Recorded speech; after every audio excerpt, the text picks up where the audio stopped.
दोस्तों टाटा स्टील की बात करें, स्टॉक के अंदर आज हमें गिरावट देखने को मिल रही है, लेकिन दूसरी तरफ बाजार में काफ़ी अच्छी तेजी है। तो ये गिरावट की वजह क्या है? यहाँ पे टाटा स्टील को लेकर कुछ लेटेस्ट टारगेट निकल के आ रहे हैं जिनको डिस्कस करेंगे। साथ में स्टील सेक्टर को लेकर कुछ बड़ी अपडेट है, उनको भी समझेंगे इस वीडियो के माध्यम से। टाटा स्टील की बात करें तो कंपनी बहुत मजबूत है और इसकी प्राइस काफ़ी नीचे है। तो क्या इस समय इन्वेस्टमेंट करना चाहिए? वैसे अगर आप देखें तो बाजार के लिए जो सबसे बड़ी निगेटिव बात है कि एफआई की तरफ से लगातार बाजार में बिकवाली जारी है और इस वजह से हमें बाजार पे पूरा भरोसा हो नहीं पा रहा है। और आज भी बाजार में कुछ बड़े इंडेक्स को छोड़ के सब जगह पे काफ़ी बड़ी गिरावट है, जो इशारा है कि बाजार में फिर से बड़ी गिरावट हो सकती है। तो ऐसे में हमें क्या करना चाहिए, टाटा स्टील की आगे की क्या संभावना, क्या इसके टारगेट्स हैं, इन सारी बातों को समझेंगे इस वीडियो के माध्यम से। सबसे पहले अभी लगभग 3 बजे के आसपास का टाइम है, बाजार में अच्छी खासी तेजी है। निफ्टी 50 0.65% अप पर है, निफ्टी 100 0.53% अप, निफ्टी 200 0.42% अप और निफ्टी 500 0.36% अप। लेकिन दूसरे अगर हम इंडेक्स की बात करें यानी मिड कैप सारे के सारे गिरावट के साथ ट्रेड कर रहे हैं और आप देखें तो यहाँ पे स्मॉल कैप में भी गिरावट है। यानी ओवरऑल सिर्फ जो निफ्टी के मेन इंडेक्स है उसमें तेजी है, बाकी ओवरऑल सारी गिरावट है। और अगर हम सेक्टरल इंडेक्स की भी बात करें तो यहाँ पे आपको सिर्फ एफएमसीजी सेक्टर में आज तेजी दिखाई देगी। दूसरा आईटी इंडेक्स है जो ½ तेज है और फाइनेंशियल सर्विस। इसके अलावा निफ्टी ऑटो में लगभग ½ की तेजी है। बाकी सभी इंडेक्स में आज काफ़ी बड़ी गिरावट है। स्पेशली जो सबसे बड़ी गिरावट है वो है निफ्टी पीएसयू बैंक पर 2.21% की बहुत भारी गिरावट है और निफ्टी फार्मा में भी 0.32% की गिरावट है। निफ्टी मीडिया में लगभग 1.04% की गिरावट है और निफ्टी मेटल में भी 0.20% की गिरावट है।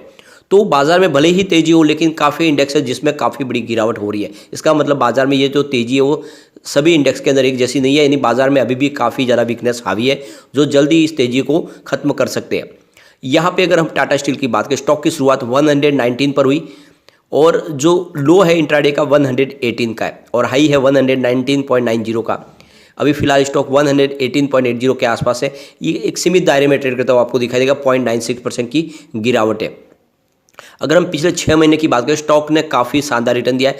जैसे कि आपको पता पिछले 1 साल में इसमें काफ़ी ज़्यादा गिरावट भी है, लेकिन 6 महीने से इसमें रिकवरी शुरू हो चुकी है और अभी ये 31% का पॉजिटिव रिटर्न दे रहा है 6 महीने के हिसाब से। 90 के आसपास स्टॉक था 18 जुलाई 2022 को, तो उस हिसाब से काफ़ी अच्छा रिकवर हो चुका है। सिर्फ अगर हम इसके 1 मंथ की बात करें तो 6.31% की तेजी देखने को मिल रही है। 111 के आसपास स्टॉक था 19 दिसंबर को, तो उस हिसाब से भी अच्छा रिटर्न दे चुका है। अगर हम इसके वॉल्यूम को देखें तो पिछले 1 महीने पहले इसका 6 करोड़ का वॉल्यूम था, 2 करोड़ की डिलीवरी उठाई गई थी। 1 वीक पहले 5 करोड़ का वॉल्यूम था, 2 करोड़ की ही डिलीवरी उठाई गई थी और कल भी 5 करोड़ का वॉल्यूम था, 2 करोड़ की ही डिलीवरी उठाई गई थी। आज भी 2 करोड़ का वॉल्यूम हुआ है। वॉल्यूम थोड़ा सा आज कम है, लेकिन एक तरह से देखें तो डिलीवरी बेस काम लगभग एक जैसा हो रहा है। ये एक तरह से देखें तो स्टॉक काफ़ी स्टेबल है। अब अगर हम इसके 5 डे मूविंग एवरेज की बात करें तो 118 के आसपास इसकी प्राइस है, जो फिलहाल इसी के आसपास स्टॉक आपको ट्रेड करता हुआ दिखाई देगा। और अगर हम इसके 20 डे मूविंग एवरेज की बात करें तो वो 113 की प्राइस निकल के आप दिखाई देगी, जिससे ऊपर अभी स्टॉक आपको ट्रेड करता हुआ दिखाई दे रहा है। 50 डे की बात करें तो 110 के आसपास की प्राइस है, उससे भी ऊपर अभी आपको स्टॉक ट्रेड करता हुआ दिखाई दे रहा है। और इसके 100 डे मूवी एवरेज की बात करें तो ये 106 की प्राइस निकल के आ रही है और 200 डे मूविंग एवरेज की बात करें तो 107 की प्राइस दिखाई दे रही है। इसका मतलब ये है कि स्टॉक फिलहाल अपने 5 डेज, 20 डेज, 50 डेज, 100 डेज और 200 डेज मूविंग एवरेज से ऊपर ट्रेड कर रहा है और इसीलिए यहाँ पे स्टॉक फिलहाल आपको बुलिश दिखाई देगा। यहाँ पे अगर हम इसके रिटर्न को देखें, अगर हम प्राइस और डिविडेंड को जोड़ के, तो पिछले 6 महीने में स्टॉक ने 34.45% का प्राइस के अंदर रिटर्न दिया है और 5.77% का डिविडेंड में रिटर्न मिला। जिस हिसाब से इसका जो रिटर्न बन रहा है टोटल वो 40.22% का रिटर्न है, यानी जिसने भी 6 महीने पहले निवेश किया होगा उसको काफ़ी अच्छा रिटर्न मिल रहा है। 1 ईयर के रिटर्न की बात करें तो प्राइस के अंदर तो -3.39% का निगेटिव रिटर्न मिला है, लेकिन इस दौरान जो डिविडेंड के माध्यम से रिटर्न मिला है वो 4.15% का पॉजिटिव है। इस हिसाब से फिलहाल 0.76% का पॉजिटिव रिटर्न मिल रहा है 1 साल के हिसाब से भी। बात अगर हम 2 ईयर की करें तो 68.38% का इसने रिटर्न दिया स्टॉक ने। इसके अलावा 7.23% का रिटर्न मिला है डिविडेंड के माध्यम से। इस हिसाब से पिछले 2 साल में 75.61% का पॉजिटिव रिटर्न जिसने भी निवेश किया उसको मिला है। 3 ईयर की बात करें तो 139.85% का प्राइस के अंदर रिटर्न मिला है और 20.59% का डिविडेंड के माध्यम से रिटर्न मिला। उस हिसाब से उसको 160% का जबरदस्त रिटर्न मिला 3 साल के हिसाब से। तो जिसने भी टाटा स्टील में निवेश किया होगा 2 साल या 3 साल के हिसाब से उसको काफ़ी अच्छा रिटर्न मिल रहा है और उसकी प्राइस में भी अच्छी बढ़ोतरी हुई है और साथ में डिविडेंड के माध्यम से भी अच्छा रिटर्न मिला। सिर्फ जो 1 ईयर के हिसाब से निवेश किया उन्हीं को यहाँ पर थोड़ा सा लॉस दिखाई दे रहा है। अब यहाँ पे आईसीआईसीआई डायरेक्ट की तरफ से आज एक लेटेस्ट टारगेट और दिया गया है। उनके हिसाब से इसका 121 का टारगेट है और आपको इस समय 119 के आसपास खरीदारी की सलाह दी है। उनका जो स्टॉप लॉस लगाने के लिए बोला वो 118.40 का है। स्टॉक फिलहाल उससे थोड़ा सा ऊपर आपको ट्रेड करता हुआ दिखाई देगा। तो ये एक तरह से देखें तो इंट्राडे का टारगेट है। इसके अलावा आप देख सकते हो आईसीआईसीआई डायरेक्ट की तरफ से धर्मेश शाह ने भी इसमें एक और टारगेट दिया है। तो ये आप समझ सकते हो कि ये जो टारगेट निकल के आ रहा है 127 का है, यानी 119 के आसपास आपको खरीदारी करनी है और स्टॉप लॉस आपको 116 का लगाना है और इसका जो टारगेट है वो आपको 127 का आता है वो दिखाई दे सकता है। जब आप इसको थोड़ा सा होल्ड करेंगे तो ये आपको टारगेट देखने को मिल सकता है। यहाँ पे अगर आप देखें तो पिछले Q2 में हमने देखा है कि रिजल्ट में काफ़ी ज़्यादा हमें कमी देखने को मिली थी। टोटल इनकम 59,877 रुपीज़ के आसपास थी, जहाँ पे 5.6% की गिरावट देखने को मिल रही थी पिछले क्वार्टर के मुकाबले जो Q1 में था। Q1 में इनका टोटल इनकम 63,430 रुपीज़ के आसपास था। इसके अलावा अगर आप इनके नेट प्रॉफिट देखें तो प्रॉफिट में भी काफ़ी बड़ी गिरावट देखने को मिली। कुल मिला के Q2 में काफ़ी ज़्यादा निराशा हुई थी और इस वजह से इसकी प्राइस भी नीचे आई थी।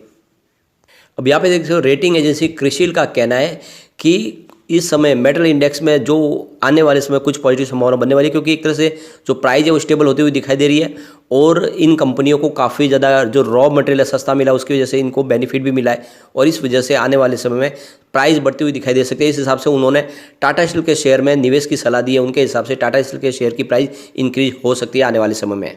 साथ में जेफरीज की तरफ से ऑलरेडी 150 का टारगेट दिया गया है। इसका मतलब 23.55% की करंट लेवल से हमें तेजी देखने को मिल सकती है। यहाँ पे एक बड़ी अपडेट और निकल के आ रही है। टाटा स्टील की सब्सिडियरी कंपनी है टाटा मेटालिक्स, यहाँ पे मॉर्गन स्टैनली की तरफ से एक बड़ी स्टेक उठाई गई है और ये समझ सकते हो एक बल्क डील के माध्यम से मॉर्गन स्टैनली ने यहाँ पे बड़ा निवेश किया है। करीब 1.98 लाख शेयर खरीदे हैं ओपन मार्केट से और ये 834.67 के प्राइस से इन्होंने शेयर खरीदे हैं। अब तो ये देख सकते हो कि टाटा मेटालिक्स की बात करिए, टाटा स्टील ग्रुप की ही सब्सिडियरी कंपनी है और इसमें एक बड़ी डील होती हुई दिखाई दे रही है।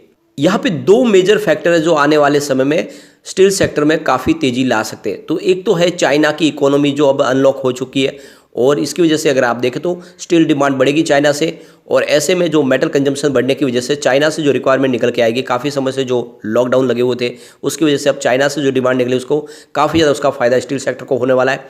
इसके अलावा डोमेस्टिक मार्केट में देखें तो काफ़ी ज़्यादा इस समय अगर आप देखें तो तेज़ी का वातावरण बन सकता है, क्योंकि सरकार ने जो एक्सपोर्ट ड्यूटी लगाई थी उसको वापस ले लिया है। उसके बाद में काफ़ी ज़्यादा रिलीफ देखने को मिल रहा है और इस नवंबर के जो दौरान ये देखें तो जो सरकार ने डिसीजन लिया उसका फ़ायदा भी हमें इस दिसंबर के क्वार्टर में देखने को मिल सकता है, क्योंकि इनका एक्सपोर्ट का थोड़ा सा जो बिजनेस है वो बढ़ता हुआ दिखाई दे रहा है। तो कुल मिला के अगर आप देखें तो आने वाले समय में स्टील सेक्टर के लिए कुछ संभावना पॉजिटिव बन रही है। अभी फिलहाल जो ग्लोबल रीजन है वो तो बने हुए, चाहे इन्फ्लेशन का प्रॉब्लम हो या फिर जियोपॉलिटिकल टेंशन, वो अभी भी बने हुए हैं, लेकिन फिर भी यहाँ पे घरेलू बाजार से यहाँ पे कुछ पॉजिटिव संभावना बनती हुई दिखाई दे रही है। अगर हम इसके शेयर होल्डिंग पैटर्न को देखें तो आप देखोगे कि प्रमोटर होल्डिंग 33.92% की है और बड़े अदर्स डीआई के बड़े फंड हाउस की बात करें उनकी 1.6% की होल्डिंग है। म्यूचुअल फंड की बात उनकी 7.31% की होल्डिंग है। इसके अलावा इंश्योरेंस कंपनी ने यहाँ पे 9.42% का भारी निवेश किया हुआ है, ये आपको खास ध्यान रखना है। यहाँ पे LIC का ज़बरदस्त निवेश है। FI की तरफ से भी यहाँ पे 21.52% की ज़बरदस्त खरीदारी की गई है। तो ये तो आप समझ ही सकते हो प्रमोटर के बाद जिसने ज़्यादा निवेश किया वो FI है। और नॉन इंस्टीट्यूशनल इन्वेस्टर की बात करें यहाँ पे 26.24% का उनका भी निवेश है। तो अगर आप 3 से 4 साल के लिए टाटा स्टील में निवेश कर सकते हो तो ये मौका है अच्छा, इसमें अच्छा पैसा कमाने को मिल सकता है। मुझे लगता है आने वाले 4-5 साल में ये स्टॉक फिर से 1000 को टच कर सकता है, जो स्प्लिट से पहले इसकी प्राइस थी, क्योंकि काफ़ी पॉजिटिव संभावना बनने वाली है। आने वाले समय ग्रीन स्टील का निर्माण भी शुरू होने वाला है, साथ में एक बड़े मर्जर के साथ में कंपनी आगे बढ़ रही है। जल्द ही कंपनी का मर्जर होने वाला है, ऐसे में टाटा स्टील की प्राइस डेफिनेटली बढ़ेगी। तो ये मौका है लॉन्ग टर्म में निवेश करने का। एक तरह से इसमें आप 5 साल के लिए FD कर सकते हैं, जो आपको रिटर्न कई गुना मिल सकता है। तो नजरिया लॉन्ग टर्म का लेके आपको टाटा स्टील में इन्वेस्टमेंट करना चाहिए। टाटा ग्रुप का ये सबसे शानदार खिलाड़ी है जो आने वाले समय आपको बहुत ही ज़बरदस्त रिटर्न दे सकता है। लेकिन फ्रेंड, कोई भी इन्वेस्टमेंट करने से पहले अपने फाइनेंशियल एडवाइजर से बारे में ले ले या अपना खुद का रिसर्च करें, क्योंकि मैंने वीडियो आपके एजुकेशनल पर्पज़ के लिए ही बनाया। वीडियो पसंद आए तो लाइक शेयर जरूर कीजिए और चैनल को सब्सक्राइब कर दीजिए। Thank you friend.